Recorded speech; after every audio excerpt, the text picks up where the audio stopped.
Shalom, mis hermanos, buenas noches, buenas tardes, buenos días, según la hora en la cual estén viendo este video y este estudio. Somos 12 tribus, tenemos que decirlo de siempre, somos discípulos de Yeshua, el único maestro de Yeshua, el único instructor es el precioso Ruach, el Espíritu, y el único Señor es el Padre. Todos los demás somos discípulos, alumnos, que estamos queriendo explorar y querer escudriñar a profundidad las Santas Escrituras. Venimos estudiando el libro de Apocalipsis. Hemos estudiado dentro de Apocalipsis 13, que es más o menos donde venimos. Apocalipsis 9 en adelante es casi que el paquete que corresponde a los tres ay finales, los ayes que anuncia este buitre leonado y que corresponden a los últimos estartazos, llamémoslo de esa manera, de los dolores de parto. Que como siempre hemos dicho, lo importante no son los dolores de parto que anuncian el parto, sino el parto mismo. Porque la mujer cuando da a luz a este hijo ha encontrado que todo ha valido la pena. Toda esa incomodidad, todo ese peso que ha tenido que cargar, todo esto se llena, es plenamente llenado y satisfecho por el nacimiento del bebé. Así también el centro de todo no es los estartazos finales, sino que el centro de todo es Yeshua viniendo en gloria. Entonces, venimos estudiando las dos bestias y el dragón que aparecen allí. Hicimos un estudio acerca del falso profeta, porque dijimos, el orden es el dragón, digamos así, jerárquico, el dragón que le da poder a la primera bestia, y esta primera bestia le da poder, autoridad a la segunda bestia. Y hemos dicho que empezamos por la cola, y por la cola es que este falso profeta es de sumo cuidado, porque es el que da el soplo a la imagen para que pueda hablar, es el que hace que se marque las personas, es el que gobierna la economía o el que determina la economía y pues realmente es el que obra en nombre y para satisfacción de la primera bestia. Pero tenemos que estudiar la naturaleza de esa primera bestia.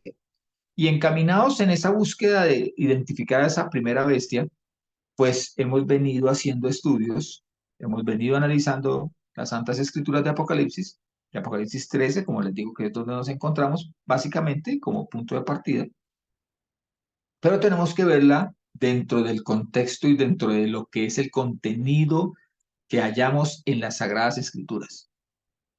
Entonces, para esto, vamos a iniciar, porque queremos ver lo que vamos a estudiar hoy, que la naturaleza de esa primera bestia se parece más al dragón, a un querub, porque Hasatán, el dragón, la serpiente antigua, era un querub que cayó en pecado, que cayó en rebeldía, que se llenó de orgullo, que creyó que la adoración que él dirigía y de la cual todos los coros la dirigían al Padre Celestial, la asumió como si fuera para él. Y quiso ocupar el trono que solamente Elohim llena. Entonces, tenemos que ver que es más, esa primera bestia tiende más a parecerse a este querub caído que a un ser humano. Entonces, Luigi, ¿nos regalas por favor Apocalipsis 12, 15 y te saltas al 15, 17? O sea, 15, 12, 15 y 12, 17. Sí, la voy a leer en la traducción lenguaje actual.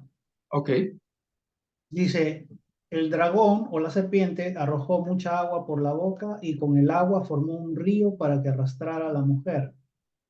Entonces, 17. entonces el dragón se enojó mucho contra la mujer y fue a pelear contra el resto de sus descendientes, es decir, contra los que obedecen los mandamientos de Elohim y siguen confiando en el mensaje de Yeshua. Y Ahora el, sáltate al 12, 18. y el dragón se detuvo a la orilla del mar. Allí se quedó, a la orilla del mar, como si esperara un suceso, un evento o un personaje que viniese de ese mar. Se paró sobre la arena del mar. ¿Quién se paró allí? La serpiente, el dragón, Hasatán. el diablo, el adversario, se paró a esperar un acontecimiento. Ahora, cuando vemos también en Apocalipsis 9, dice que a él, a este dragón, a esta estrella que había caído, a este lucero, a esta luz que había caído, se le dio la llave para que abriera el pozo del abismo. Y de allí sale los 200 millones de demonios y su líder, Apolión. Entonces podemos empezar a entender de que el evento que está esperando es el evento de la aparición de un aliado. Y lo vamos a ver a continuación y lo vamos a seguir desarrollando. Por favor, Luigi, Apocalipsis 13:1. Sí, dice, y del mar vi que subía una bestia que tenía 10 cuernos y 7 cabezas. Sobre sus cuernos había 10 diademas y sobre sus cabezas un nombre blasfemo. Miren la descripción. Viene del mar, primera bestia. Apocalipsis 13. Dice que tiene 10 cuernos, 7 cabezas, 10 diademas. Una bestia de ese tamaño. Entonces, vemos que tiene, incluso si la comparamos con el dragón, tiene la misma estructura del dragón, solo que tiene 3 diademas adicionales. Veámoslo en Apocalipsis 17, 3 al 5, por favor, Luigi. Sí, dice, y en espíritu me llevó a un desierto y vi una mujer sentada sobre una bestia escarlata llena de nombres de blasfemia, que tiene 7 cabezas y 10 cuernos. Y la mujer estaba vestida de púrpura y escarlata, y adornada de oro y piedras preciosas y perlas, sosteniendo en su mano una copa de oro llena de abominaciones y de las inmundicias de su fornicación. Y en su frente estaba escrito un nombre misterio: Babilonia la Grande, madre de las rameras y de las abominaciones de la tierra. La mujer como la bestia, su color es escarlata. La bestia es una bestia escarlata que tiene 7 cabezas y 10 cuernos. Y nos habla y nos dice que es la bestia. Y que esta bestia sostiene sobre su lomo, o lleva sobre su lomo, o es el transporte predilecto de una mujer ramera vestida de púrpura y escarlata. Y esta es identificada como la madre de todas las rameras, o sea, la madre de toda la adulteración a la verdad y de todo el desvío hacia la idolatría, la madre de todas las abominaciones de la tierra. Y mire cómo la describen con nombres de blasfemia, 7 cabezas y 10 cuernos. Ahora, en el mismo Apocalipsis, la misma palabra nos empieza a explicar a quién se refiere con esta bestia. Por favor, Luigi, y perdona que te siga, pero ya ahorita en la siguiente cambiamos a otra persona que lea Apocalipsis 17, 7 y 9. O sea, 17, 7 y 17, 9.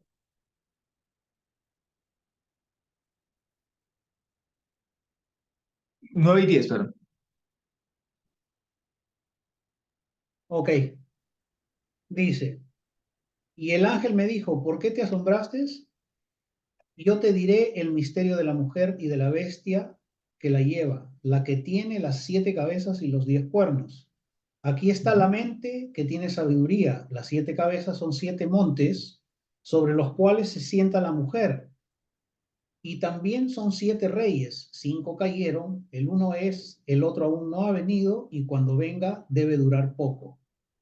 Miren que nosotros ya esa parte lo analizamos, o sea, tenemos que ya pasarla por alto porque fue la última, el último estudio que hicimos, pero vamos a mirar lo siguiente, dice, 5 de esos reinos, o sea, está hablando de la bestia, ¿sí? Está diciendo, la bestia tiene 7 cabezas y 10 cuernos. Ahora, veamos las 7 cabezas, dice el Señor. Entonces dice, 5 ya cayeron. Ahora, son esos 5 que ya cayeron? El imperio sumerio, y cuando hablamos de imperio sumerio tenemos que hablar de esos imperios que se formaban a partir de las ciudades. El imperio acadio, el imperio babilónico, el elamita, lo que hoy en día sería Irak, el imperio egipcio, que ya sabemos cómo sometió al pueblo de Israel, porque además son imperios que han trascendido por su extensión y por sus conquistas, pero sobre todo porque han sometido al pueblo de Israel, al pueblo apartado, al pueblo hebreo, al pueblo que el Señor ha marcado con su llamado. Entonces luego dice que sería Egipto, después sería Babilonia.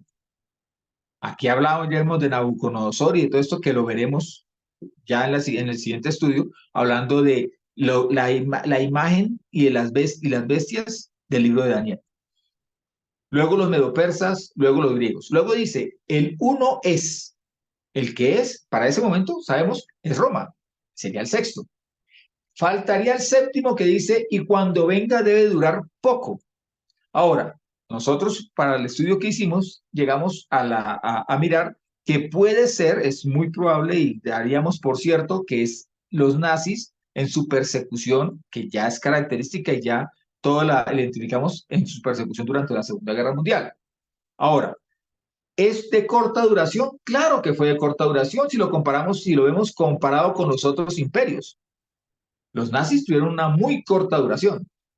Algunos incluso dicen, no, es que no, ese imperio no pueden ser los nazis, tienen que ser los musulmanes.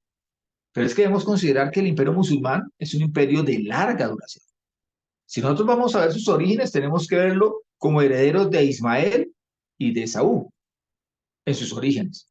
Si lo vamos a ver como el imperio armado ya, de caballería que conquista territorio, que hoy en día tiene gobiernos políticos en diferentes naciones, sobre todo el del Oriente Medio, tenemos que verlo también como un imperio de no poca duración, de no poca duración, y que muy seguramente también ha participado, si vemos los territorios que hoy en día ocupan como, si lo vamos a ver como una doctrina religiosa y política, son los imperios que también ocuparon los cinco reinos primeros y el sexto que en ese momento era. Así es de que también puede formar parte de esas dos piernas de hierro, consolidándose hacia el imperio romano de Oriente.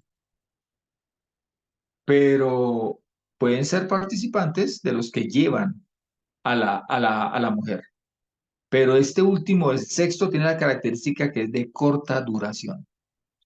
Por lo tanto, se asemeja y se hace visible a través de el funcionamiento, la doctrina, porque fue doctrina que manejó el imperio nazi el movimiento nazi.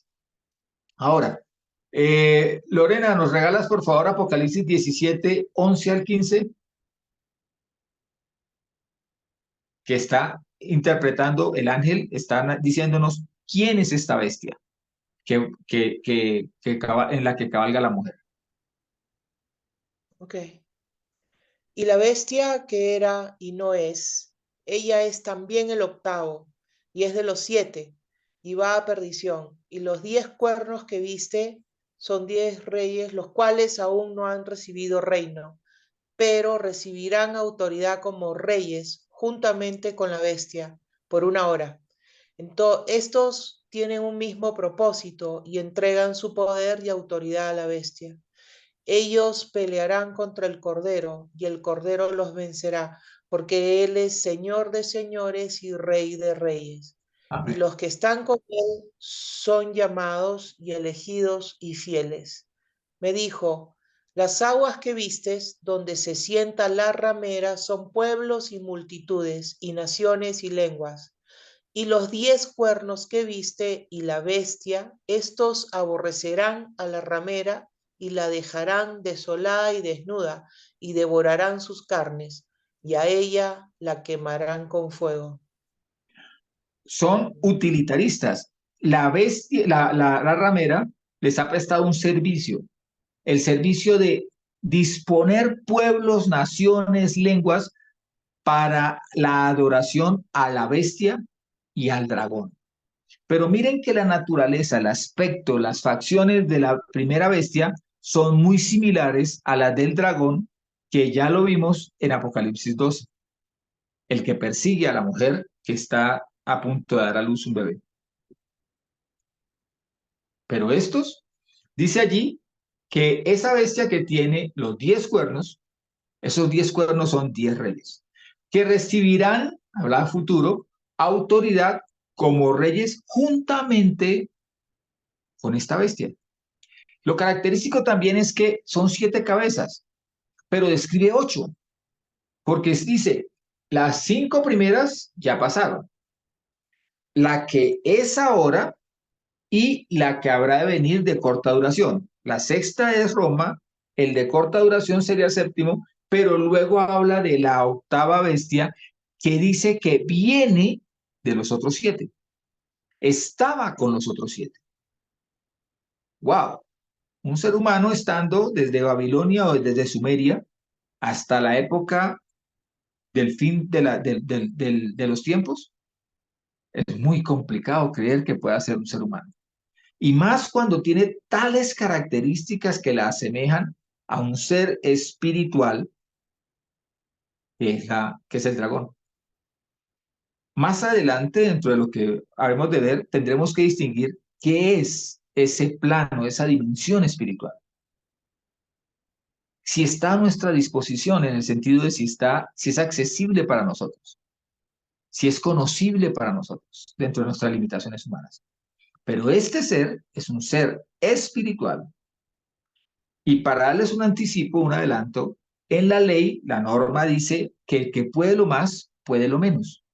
Si el nivel, si el plano, si ese mover espiritual está por encima, es superior a este plano material, puede lo menos. Puede manifestarse como un ser material, aun cuando sea espiritual. Entonces, nos dice que este ser, esta bestia, que recibe autoridad y les entrega autoridad a estos 10 reyes, se atreverá incluso a enfrentarse a Yeshua, porque Yeshua habrá de venir a presentar batalla por los santos y por la verdad, y los vencerá, porque Él es el Señor. Pero como estamos analizando esa similitud entre estos, tenemos que ver lo que nos dice también Shaul. Por favor, Martica, ¿nos regalas Segunda Tesalonicenses 2, del 5 al 12? ¿No recordáis que estando todavía con vosotros os decía estas cosas? Y ahora sabéis lo que lo detiene, a fin de que sea revelado en el tiempo suyo, porque ya está actuando el misterio de la iniquidad. Solo al presente hay quien lo detiene, hasta que sea quitado de en medio. Entonces será revelado el inicuo, a quien el Señor matará con el soplo de su boca y destruirá con el resplandor de su venida, cuyo advenimiento es por obra de Satanás y con todo engaño de iniquidad para los que perecen, recompensa por no haber acogido el amor de la verdad para ser salvos. Por esto, Ja Elohim les envía una fuerza de extravío para que crean a la mentira y sean juzgados todos los que no creyeron a la verdad, sino que se complacieron en la injusticia. Ya hemos analizado a profundidad esta sección de las escrituras y hemos visto que, entre otras, simplemente para recordar, la palabra que utiliza para detiene es también quien la retiene.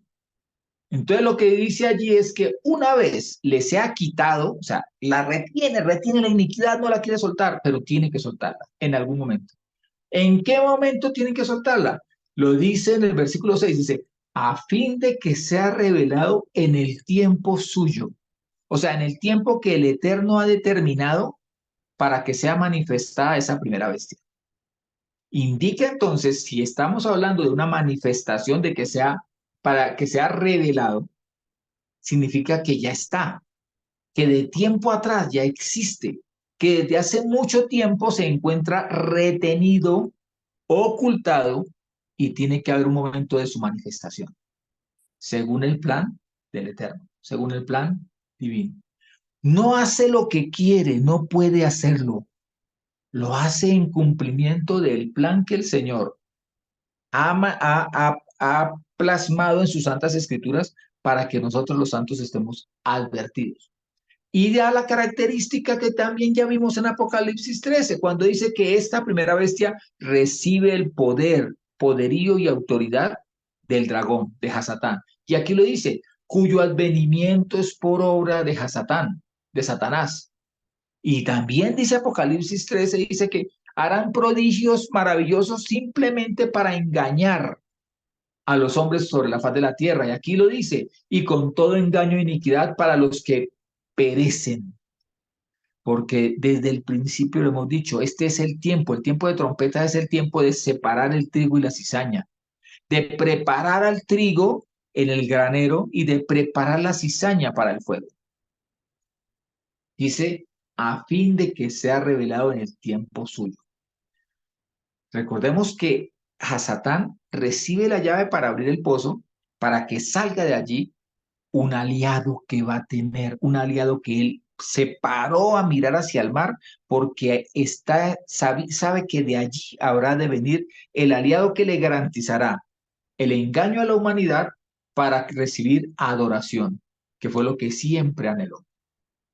Martica, Apocalipsis 9, 1 al 4, por favor, y luego te saltas al mismo 9, pero 11 y 12. Apocalipsis 9, del 1 al 4, y luego 11 y 12 dice, el quinto ángel tocó la trompeta y vi una estrella que había caído del cielo a la tierra y le fue dada la llave del pozo del abismo.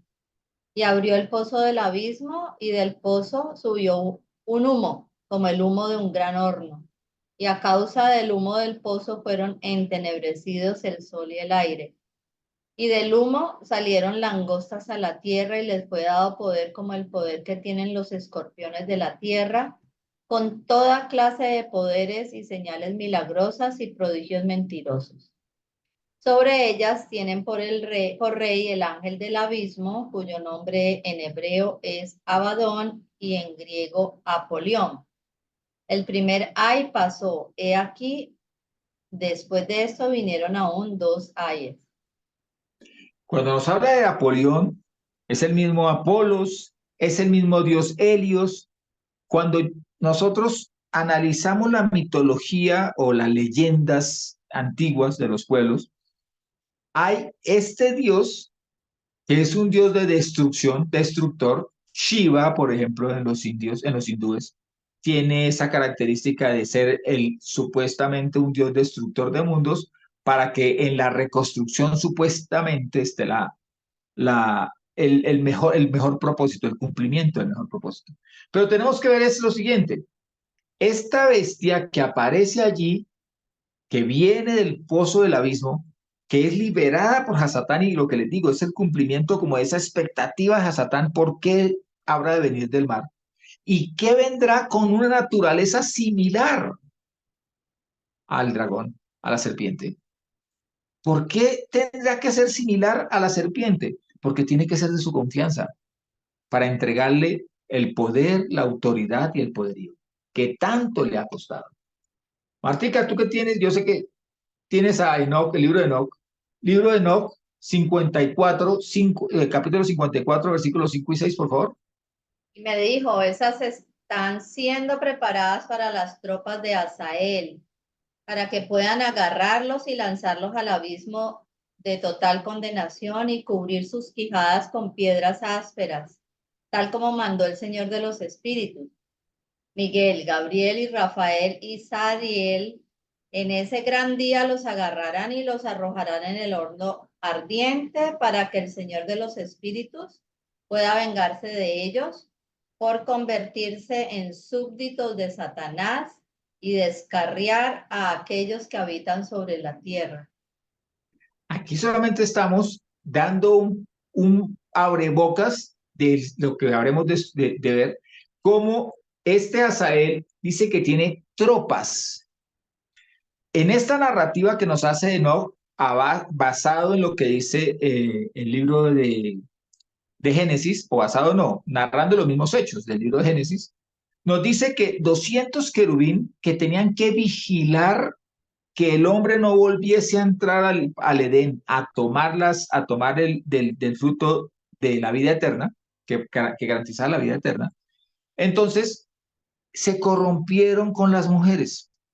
Y uno que había empezado con ser un subalterno, porque el jefe, el comandante era Shemihase, Hazael termina siendo el que más mayor desvío y mayor corrupción traen sobre la humanidad.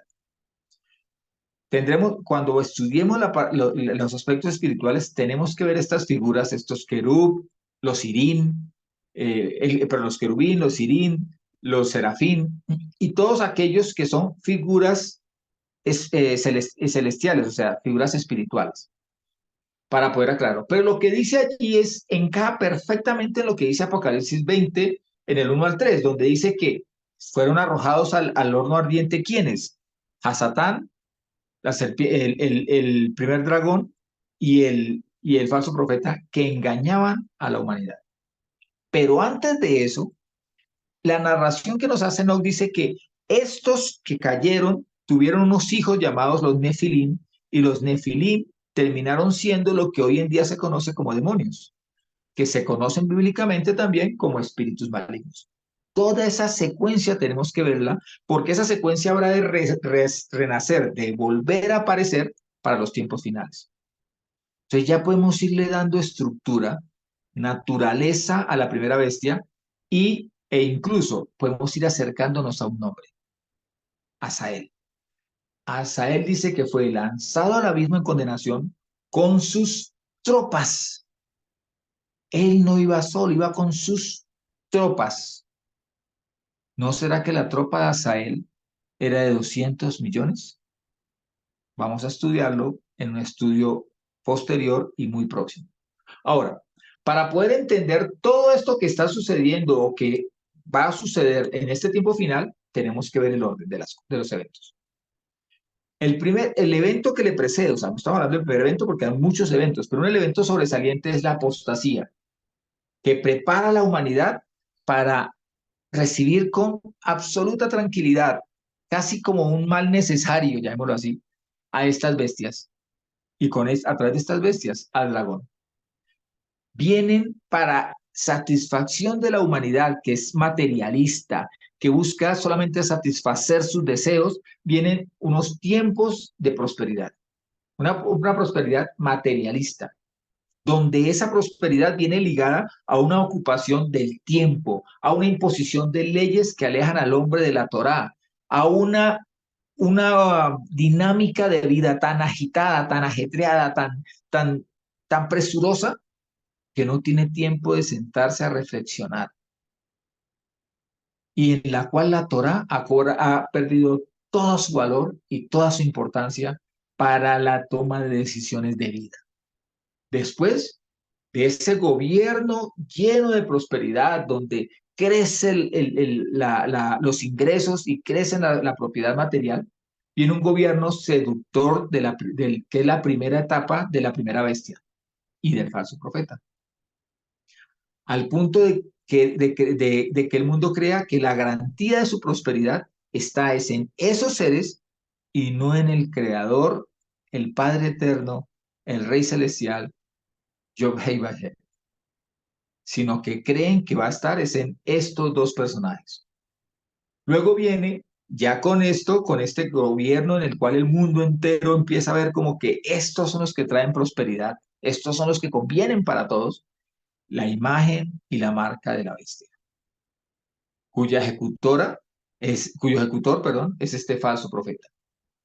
A partir de esa imagen, la cual se da la orden de que todos se inclinen ante ella, viene el gobierno perseguidor de la primera bestia, la segunda etapa de ese gobierno de la primera bestia y del falso profeta.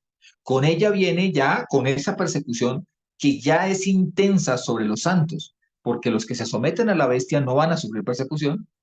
Se le llama gran tribulación a esa persecución implacable contra los santos, contra los santos. Pero viene también con esa gran tribulación también viene el despertar, el levantamiento de los dos testigos. Luego viene la consumación de la profecía de los dos testigos, que son decapitados por el gobierno de la bestia. ¿Por qué lo ubicamos al final de la gran tribulación y al final del gobierno de la bestia? Tenemos que verlo. Por favor, Luigi, ¿nos regalas Apocalipsis 13, 1 al 4? Sí. Dice, y del mar vi que subía una bestia que tenía 10 cuernos y 7 cabezas. Sobre sus cuernos había 10 diademas y sobre sus cabezas un hombre blasfemo. La bestia que vi era semejante a un leopardo, pero sus pies eran como de oso y su boca como boca de león. Y el dragón le dio su poder y su trono y una gran autoridad. Y vi una de sus cabezas como herida de muerte, pero su herida de muerte fue sanada y toda la tierra se maravilló en pos de la bestia. Y adoraron al dragón que había dado la autoridad a la bestia. Y adoraron a la bestia, diciendo, ¿quién como la bestia y quién podrá luchar contra ella? La pregunta es, ¿quién podrá luchar contra la bestia que uno de sus reinos había sido eliminado totalmente y de repente resurge con ese poder y autoridad con el cual se le identificó en un tiempo? Entonces, la pregunta es, ¿quién podrá luchar contra ella? Ahora miremos que los que luchan contra ella son los dos testigos. Apocalipsis 11, 7 al 11 nos dice, cuando terminen su testimonio, está hablando de los dos testigos, la bestia que sube del abismo, Apocalipsis 9, hará guerra contra ellos y los vencerá y los matará. Bueno, eso puede suceder en cualquier etapa del gobierno de la bestia, pero miren lo que pasa a continuación, dice, y sus cadáveres yacerán en la plaza de la gran ciudad que espiritualmente se llama Sodoma, por su corrupción, y Egipto, donde también fue crucificado el Señor de ellos. Y los de los pueblos, tribus y lenguas y naciones contemplan, miren, el tiempo en el cual se está hablando, hace 2000 años, era imposible que esto sucediera, pero hoy en día es posible y es hasta normal para nosotros. Contemplan sus cadáveres durante 3 días y medio. Todo el mundo, en todo el globo de la Tierra está contemplando este suceso. Y no permiten votación, internet, no permiten que sus cadáveres sean puestos en un sepulcro. No lo permiten. Y los que habitan en la tierra se regocijan sobre ellos y los celebran. ¿Celebran qué? Que hayan caído bajo el poder de la primera bestia. Y se enviarán regalos en 3 días y medio unos a otros, porque ellos atormentaron a los que habitan sobre la tierra. Miren el 11. Pero después de 3 días y medio, estos 3 días y medio de enviarse regalos, de votar que no los entierren en un sepulcro, entró en ellos un aliento de vida procedente de Dios y se pusieron sobre sus pies y un gran temor cayó sobre quienes los contemplaban. Y fueron llamados a la presencia del Señor. Dice que fueron elevados. Eso seguiría en el 12. Ahora, ¿por qué tenemos que decir que esto es al final de sus tiempos? Porque es que cuando Pablo Shaul nos explica el orden de resurrección, es muy claro que no habla de ninguna resurrección aislada, sino que nos da un orden y estos forman parte de todos los que son llamados a resucitar en la primera resurrección porque son del pueblo de los santos y de los elegidos. Primeros Corintios 15, 51, 53, por favor, Lorena. ¿Nos los quiere leer, por favor? Sí. He aquí os digo un misterio. No todos dormiremos, pero todos seremos transformados. En un instante, en un abrir y cerrar de ojos, a la final trompeta, porque sonará la trompeta y los muertos serán resucitados incorruptibles y nosotros seremos transformados. Porque es necesario que esto corruptible sea vestido de incorrupción y esto mortal sea vestido de inmortalidad. Por eso fue que Adán y Eva se vieron desnudos, porque perdieron el vestido de incorrupción y de inmortalidad. Pero vamos al tema. El tema nos dice que a la final trompeta. ¿Cuál es la final trompeta? La séptima trompeta. ¿Qué acontece allí en cuanto a los seres humanos nosotros, tanto los vivos como los muertos? Dice que los muertos resucitan a el sonar de esa trompeta y luego nosotros, los que hayamos quedado vivos, nos uniremos a ellos. Un solo evento, un solo momento. Ahora, Sigue allí, Lore, y por favor devuélvete al 15, con 1 Corintios 15, pero 20 al 26. Allí al orden.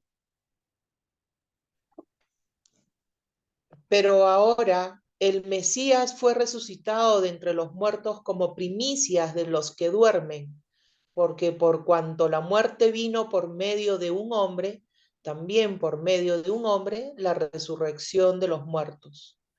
Porque así como en el Adán todos mueren, así también en el Mesías todos serán vivificados, pero cada uno en su orden. El Mesías, que es las primicias, luego los que son del Mesías en su venida, luego el fin, cuando entregue el reino al Dios y Padre, cuando suprima todo imperio y toda autoridad y poder, porque es necesario que Él reine hasta que ponga a todos sus enemigos bajo sus pies. Y el postrer enemigo en ser destruido es la muerte.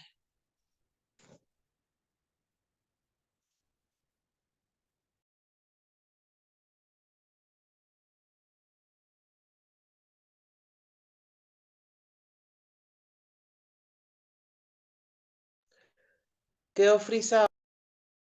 Dale. Cuando Pablo habla de esto, Pablo da es el texto que le interesa, que nos interesa, pero Lucas nos dice que el Señor exhala su último aliento en la cruz, se abren las tumbas en Jerusalén y santos que esperaban la venida del Señor salen a recorrer y a predicar en las calles de Jerusalén, pero cuando el Señor resucita de entre los muertos, dice el mismo Señor, le dice a María, le dice, no me toques, porque aún no he subido al Padre. ¿A qué subía él al Padre? Él subía como sumo sacerdote a llevar las primicias, las gavillas, las primeras gavillas, las tenía que llevar delante del Padre. Esos eran estos que han resucitado. O sea, la primicia es Yeshua, juntamente con las primicias que habrá de llevar, que habría de llevar delante del Padre. Quienes siguen en orden. En orden siguen aquellos que hayan muerto, pero a la segunda venida de Yeshua saldrán al encuentro de Yeshua. Y después, ¿quiénes vamos? Nosotros los que hayamos quedado vivos. Ese es el orden para la primera resurrección. Pero existe otra resurrección que ya es la resurrección de los rebeldes y malvados. En pocas palabras, de la cizaña. Por favor, Luigi, Apocalipsis 24 al 6. ¿No lo puedes leer, por favor? Sí.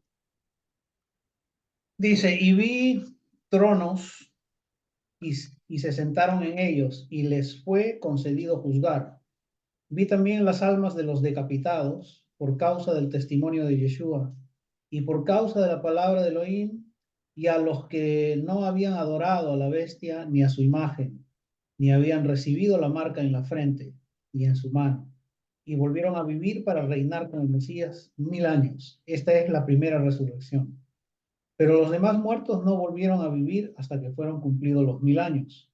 Bienaventurado y santo el que tiene parte en la primera resurrección. La segunda muerte no tiene potestad sobre estos, sino que serán sacerdotes de Elohim y del ungido, y reinarán con él 1000 años. Miren que hay una diferencia de 1000 años entre esa primera resurrección el grupo que resucita en la primera resurrección y los que resucitan en la segunda resurrección, digámoslo así, en el segundo grupo de resucitados para esta época.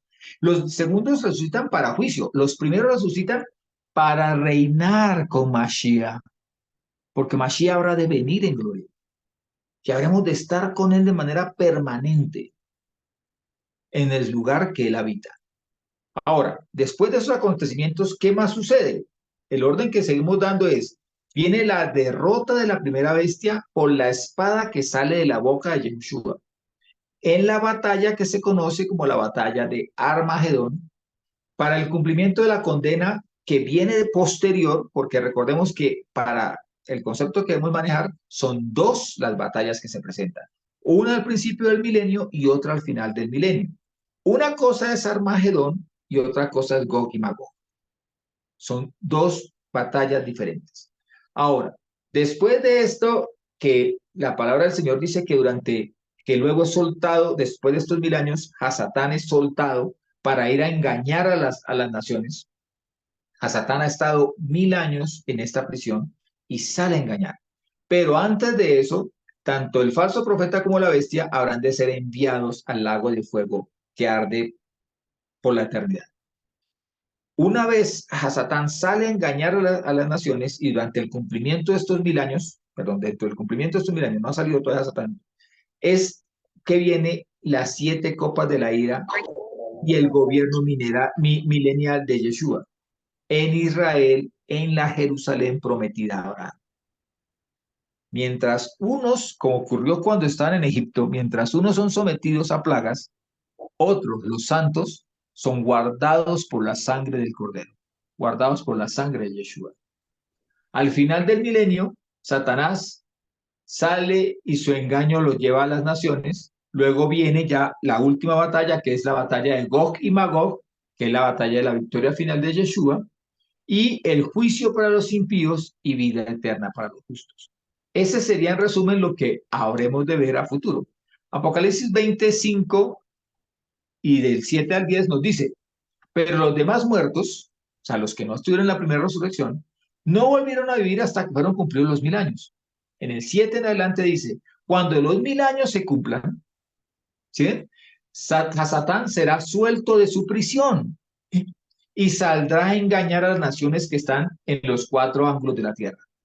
A Gog y Magog, a fin, o Magog como rey de Gog, a fin de reunirlos para la batalla, cuyo número es como la arena del mar. Los rebeldes serán en gran cantidad. Y subieron sobre la anchura de la tierra y rodearon el campamento de los santos. Es el campamento que rodeará. Y la ciudad amada, Jerusalén. Pero descendió fuego del cielo y los devoró. Y el diablo que los engañaba fue arrojado al lago de fuego y azufre, donde también están la bestia y el falso profeta. O sea, están esperándolo allí. Y serán atormentados día y noche por los siglos de los siglos. Lore, ¿nos regalas por favor segunda a los Tesalonicenses 2, 10 al 12? Segunda a los Tesalonicenses. Ok, dame un segundito, por favor. 2, 10 al 12.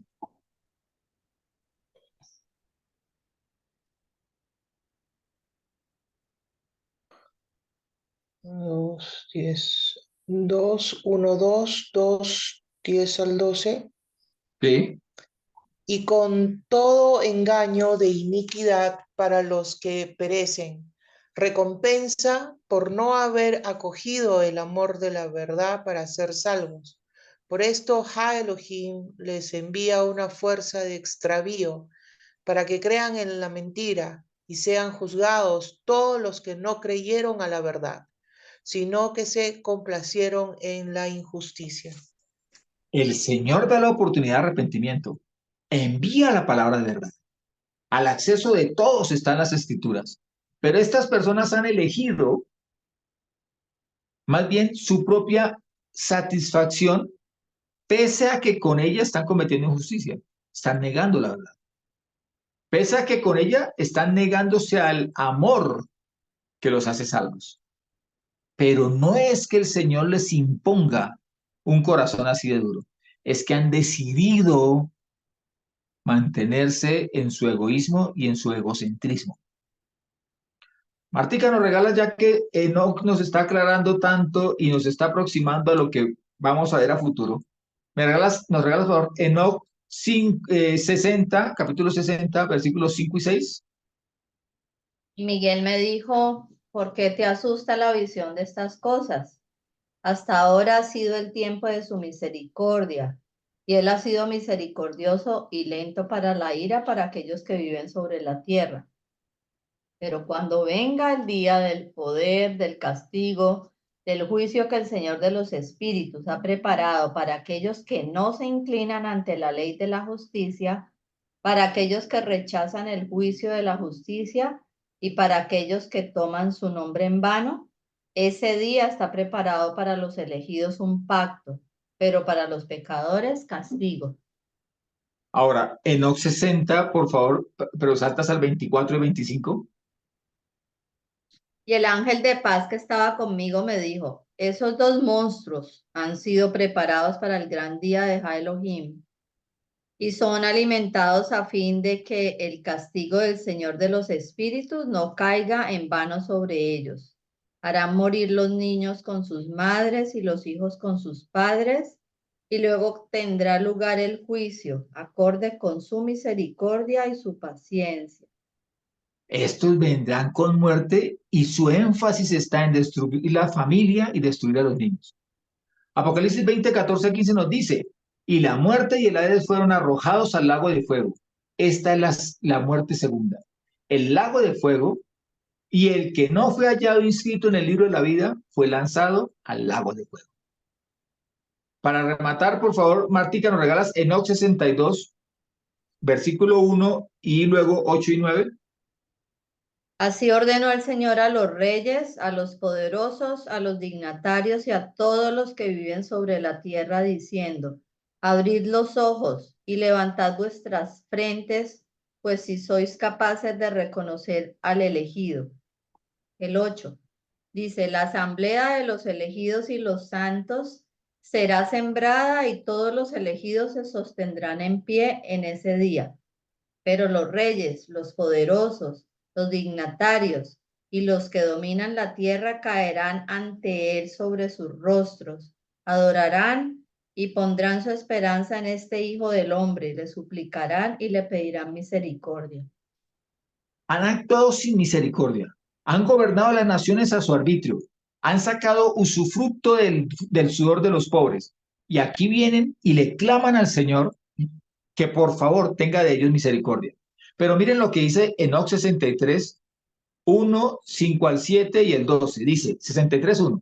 En esos días, los reyes, los poderosos y los que dominan la tierra suplicarán a los ángeles del castigo a quienes habrán sido entregados para que les den un poco de descanso. Por eso es que buscan decirle al Señor, Señor, ten misericordia de nosotros. Y puedan postrarse ante el Señor de los espíritus, adorarlo y reconocer sus pecados ante él. En el 5 en adelante dice, y ellos dirán, ojalá hubiera descanso para glorificar y dar gracias y confesar nuestra fe ante su gloria. Ahora suspiramos por un pequeño descanso, pero no lo encontramos. Insistimos, pero no lo obtenemos. La luz se desvanece ante nosotros y las tinieblas son nuestra morada por los siglos de los siglos. Porque ante él no hemos creído, ni hemos alabado el nombre del Señor de los Espíritus. Y en cambio, nuestras esperanzas estuvieron en el cetro de nuestro reino y en nuestra gloria. En su propio brazo confiaron. Entonces dijo el Señor de los Espíritus, tal es la sentencia y el juicio con respecto a los poderosos, los reyes, los dignatarios y aquellos que dominaron la tierra frente al Señor de los Espíritus. El Señor es poderoso, majestuoso, misericordioso, pero también llega un momento en el cual, en cumplimiento de su plan, tiene que obrar más con justicia que con misericordia. Y ese día está muy próximo. Hemos visto que las señales están todas cumplidas. Falta la aparición de aquel que tiene aspecto de dragón, obra bajo el poder del dragón, oficia con la autoridad del dragón, pero se la entrega al falso profeta, para dominar la tierra en oposición al gobierno glorioso y majestuoso de Yehoshua, quien reina por la eternidad.